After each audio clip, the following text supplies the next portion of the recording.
因为刚购的水沟盖没有安装好，就会发出声响，尤其车速越快、车辆越大，越明显。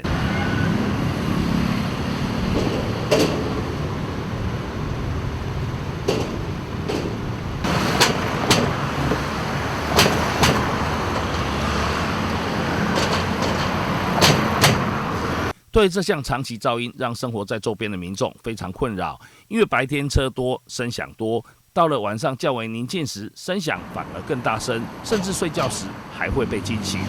就是那个水沟盖的声音，因为车子过就咣咣咣咣咣咣，白天就有，对，白天也有，因为晚上很安静，那就很大声，对你睡眠也有影响的。对，有啊有啊有啊，这个呀。规工暗时啊，就变叫啊。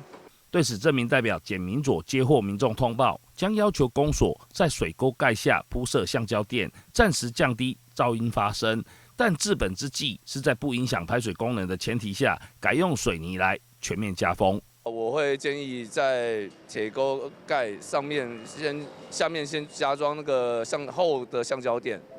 那相对的，这橡胶垫由于之前地下道下面。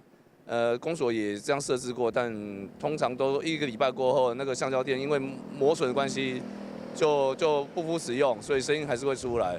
所以我建议公所长期的话，还是要用胶质水泥，水沟盖用水泥方式填满，然后当然还是要设置排水孔。对此，罗东镇公所表示，近期内会铺设橡胶垫，虽然是短暂的治标，却能杜绝噪音的发生。宜兰新闻记者张丽玲采访。